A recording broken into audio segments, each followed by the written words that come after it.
kodrat jagat, tipesti jagat yang memang dipilih di sana. Artinya dimensi jasad manusia dan dimensi pada alam-alam yang lain sesuai dengan satu kata Bhinneka Tunggal Ika. Dilanjut dengan kalimat Tanhana Dharma Mangrua. Sekali lagi, sudah diikat dalam bentuk satu kata, satu kalimat Bhinneka Tunggal Ika Tanhana Dharma Mangrua.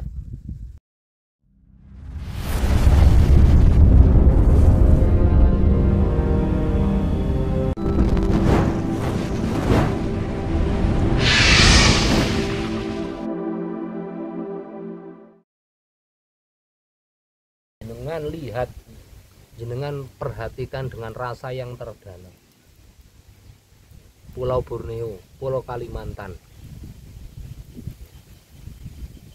yang masih saat ini bersikukuh, masih memegang budaya. Salah satu diantaranya yang terbesar di sana adalah budaya. Masih bersikukuh, masih melestarikan budaya. Walaupun sudah tercampuri, banyak di antara penduduk sana tercampuri oleh budaya-budaya luar, budaya asing, karena itu tidak bisa dibendung, tidak bisa dibendung. Kita harus membuka mata, membuka rasa bahwasanya itu memang nggak bisa terbendung.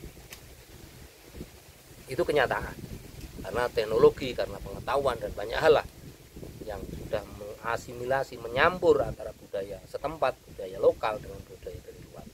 Cuman kearifan lokal, budaya lokal tetap masih terjaga, masih terjaga. Dan kebetulan pula, kalau bisa dikatakan kebetulan, kalau tak saya menyampaikan itu bukan kebetulan, memang kodrat jagat, tipesti jagat yang memang dipilih di sana, dipilih di sana. Kita tidak bisa menutup mata, tidak bisa menutup mata.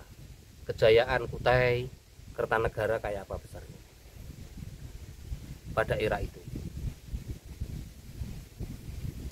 terus merambat kepada kejayaan-kejayaan.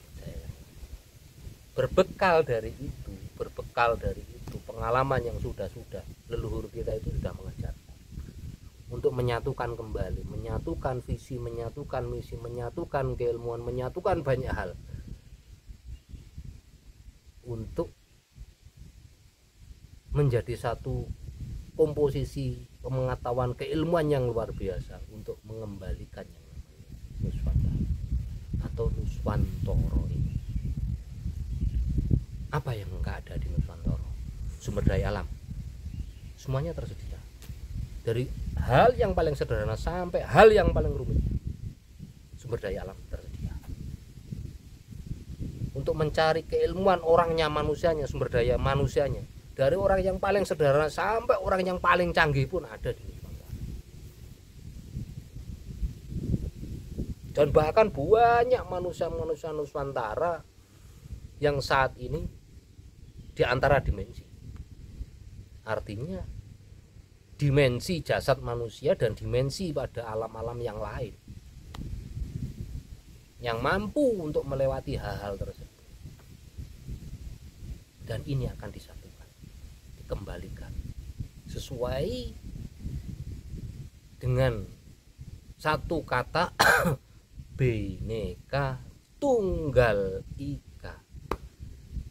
Dilanjut dengan kalimat Tanhana Dharma Mangrua. Sekali lagi, sudah diikat dalam bentuk satu kata, satu kalimat Bhinneka Tunggal Ika Tanhana Dharma Mangrua. Akan dimulai.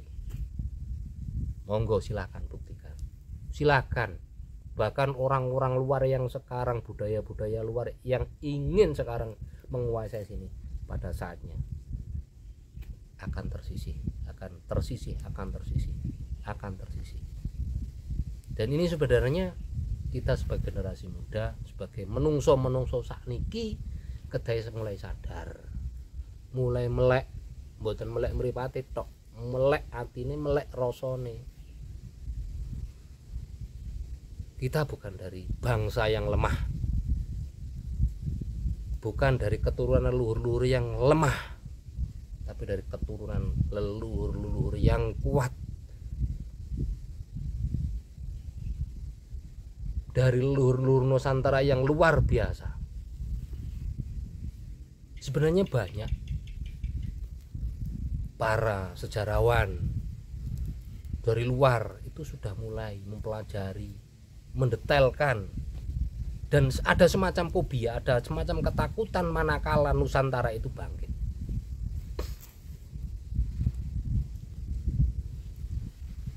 Orang bicara tentang Lemurian, orang bicara tentang Atlantis, mencari di mana-mana sampai detik ini. Para sejarawan, para arkeolog dan macam-macam disiplin ilmu macam-macam digunakan untuk mencari. Sampai detik ini hanya perkiraan titiknya di mana. Monggo silakan buktikan, karena inilah Nusantara. Inilah bangsa kita Nusantara sebagai cikal bakal, sebagai awal suatu peradaban, sebagai bentuk kenyataan yang akan muncul pada saatnya nanti, yang akan memimpin semua hal terkait dengan ekonomi, terkait dengan manajemen kepemerintahan, terkait banyak hal yang sudah tidak bisa lagi dibendung. Jadi termasuk ajaran-ajaran asing yang menguasai Nusantara ini pada akhirnya akan tersingkir ya kan? Bukan tersingkir, akan malu dengan sendirinya. Setelah manusia itu akan sadar, manusia itu sadar dengan jati dirinya bahwasanya anak turun Nusantara, tersadar dari tidur panjang selama ini. Setelah tersadar, mereka akan mencari jati dirinya sendiri, mencari kebenaran dari hati nurani yang paling dalam. Di situ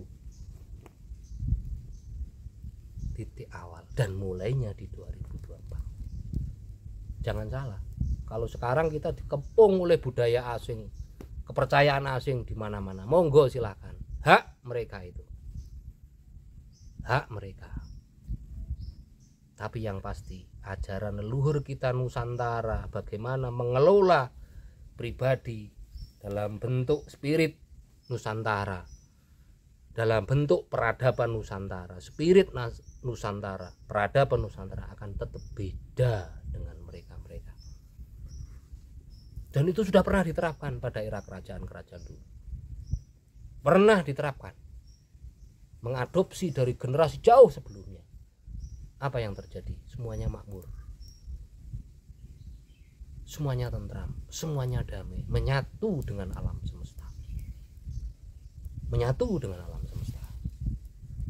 Bahkan tidak ada lagi namanya miskomunikasi dengan alam semesta. Tidak ada lagi penjajahan terhadap alam semesta, enggak. Semuanya menyatu, saling bantu membantu, saling bahu membahu. Karena mereka sadar orang-orang Nusantara, leluhur kita Nusantara itu begitu kasih sayangnya terhadap alam semesta ini.